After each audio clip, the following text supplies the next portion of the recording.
नमस्कार दोस्तों। आज की हमारी कहानी है परिवार की कहानी, पिता और पैसा। एक समय की बात है, एक छोटे से कस्बे में मगन नाम का आदमी रहता था। मगन अपने घर में बड़े बेटे और पत्नी के साथ रहता था। मगन गरीब था, इसलिए वह दिन रात अपने परिवार की ज़रूरतें पूरी करने में लगा रहता था। वह हर हाल में बेटे और पत्नी की खुशी चाहता था।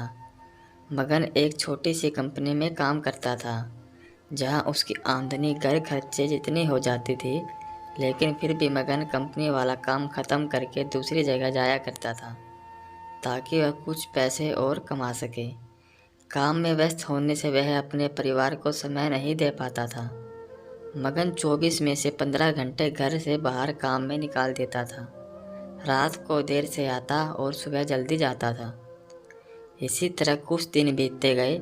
एक दिन मगन की पत्नी ने उससे कहा, आप पूरे दिन काम करते हैं और हमें समय नहीं देते हैं।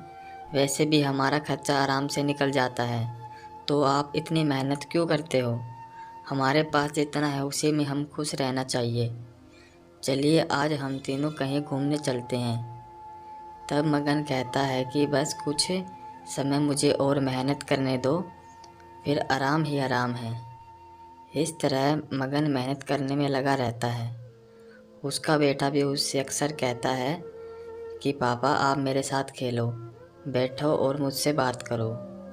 लेकिन मगन हमेशा काम के लिए कहकर कभी उसे समय नहीं दे पाता था। कुछ समय और बीता। अब मगन की किस्मत चमकी। मगन की नौकरी जिस कंपनी में थी, अब उसका मालिक मगन को मैनेजर बना देता है, क्योंकि मगन काफ़ी समय से वहाँ काम करता था और अब वह मालिक का विश्वास पात्र बन गया था। मैनेजर बनने के बाद मगन बहुत अमीर हो गया था। उसकी आमदनी अच्छी खासी थी। अब वह कुछ भी खरीद सकता था। उसकी गिनती धनी लोगों में होने लगी। पति पत्नी और बेटा बस एक बार कोई चीज़ मांग लेते तो वह तुरंत हाजिर कर देता था। एक दिन बेटा और पत्नी दोनों मगन से बहुत ज़्यादा जिद करते हैं कि वे तीनों समुद्र के किनारे घूमने चलें।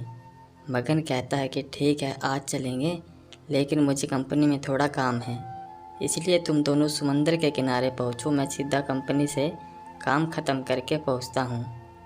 पत्नी और बेटा दोनों वहाँ चले जाते हैं। तभी समुद्र में बहुत बड़ी सुनामी आ जाती है और आसपास के लोगों को भी बहा ले जाती है। पत्नी और बेटा दोनों पानी में बह गए। जब मगन वहाँ पहुँचता है तो ऐसी हालत देखकर घबरा जाता है। उसने हर जगह देखा, लेकिन सब कुछ नष्ट हो चुका था। उसे यकीन हो गया था कि उसकी पत्नी और बेटा भी बह गए। वो ज़ोर ज़ोर से रोने लगा और अपनी पत्नी की बात को याद करने लगा कि हमारे पास जितना है उसी में खुश रहना चाहिए और अपने परिवार के साथ खुशी के नए पल बनाने चाहिए, ताकि हम उसे हमेशा अपने दिल में संभाल कर रख सकें। पैसा क्या है, कभी होगे तो कभी नहीं होगे। सीख हमें हमेशा अपने परिवार के साथ समय निकाल कर बैठना चाहिए। दोस्तों, कहानी कैसी लगी? कहानी अच्छी लगी तो वीडियो को लाइक करें, चैनल को सब्सक्राइब करें और एक अच्छा सा कमेंट ज़रूर करें। धन्यवाद।